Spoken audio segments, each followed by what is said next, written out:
Hey guys, it's Sam, and welcome back for another Black Desert online video.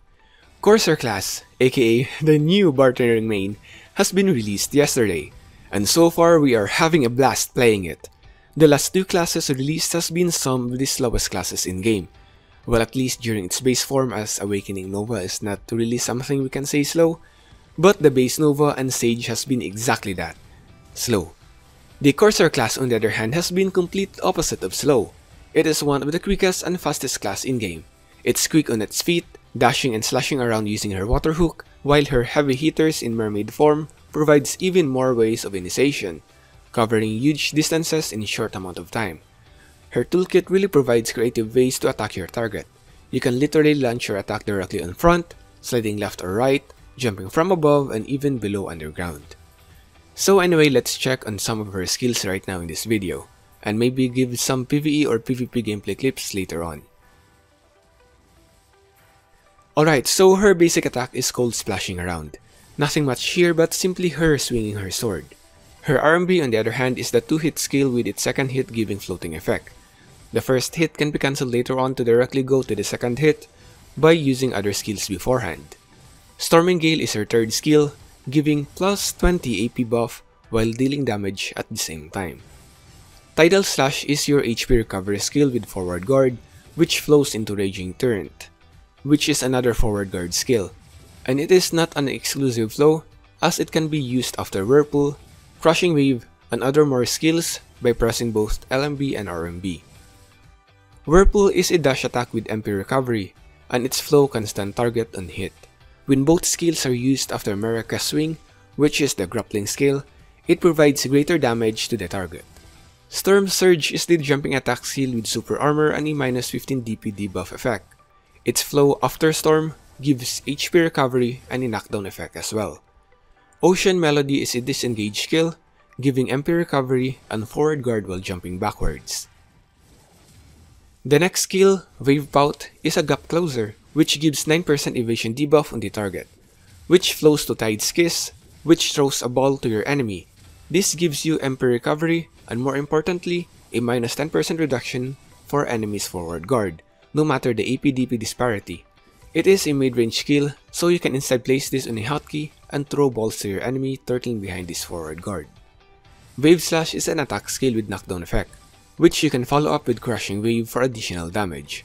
Both skills are unprotected though, so be careful if it's worth using it.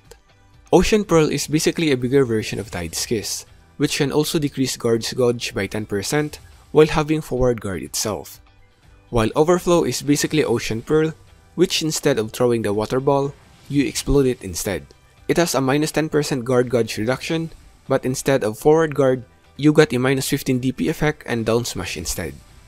Wipeout is another jumping attack skill with super armor, then detonating a water ball on the last hit, giving another minus 10% guard gauge reduction and down smash as well.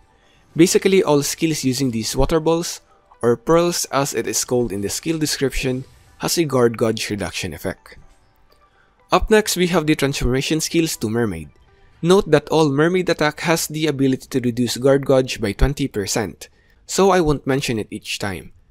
The first one is Jetstream, hiding to the ground or the water if you are in the ocean, then blasting wave of water once you re-emerge. It has HP recovery and super armor while unleashing the attacks, and iframe while hiding. It also gives movement, casting, and attack speed debuff to the enemy. It has a pretty long cooldown of 20 seconds though, so keep that in mind.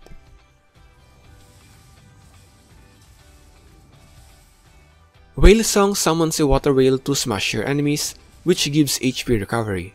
It has a short iframe window during transformation and super armor while attacking. It is also the 200% skill, which increases the area of effect and damage as well. Sea Stroll is the third mermaid skill, which gives amazing movement ability to engage or chase your enemies. It basically lets you swim in the ground, dealing damage along the way without any collision, and summons a dolphin in the last part which covers even more distance. It has a short iframe while underground prior summoning the dolphin, and a super armor in the rest of the skill.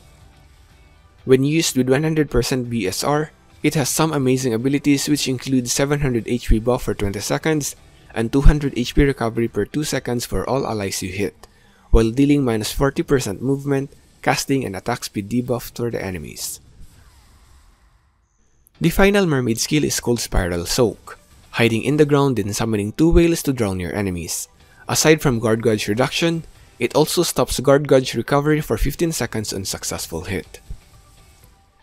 The E-buff skill is called Hydro Power, giving plus 10 AP, 15% movement and attack speed, and 50% resistance for 30 seconds, though it is not really literally E-buff as you can only use it through a quick slot.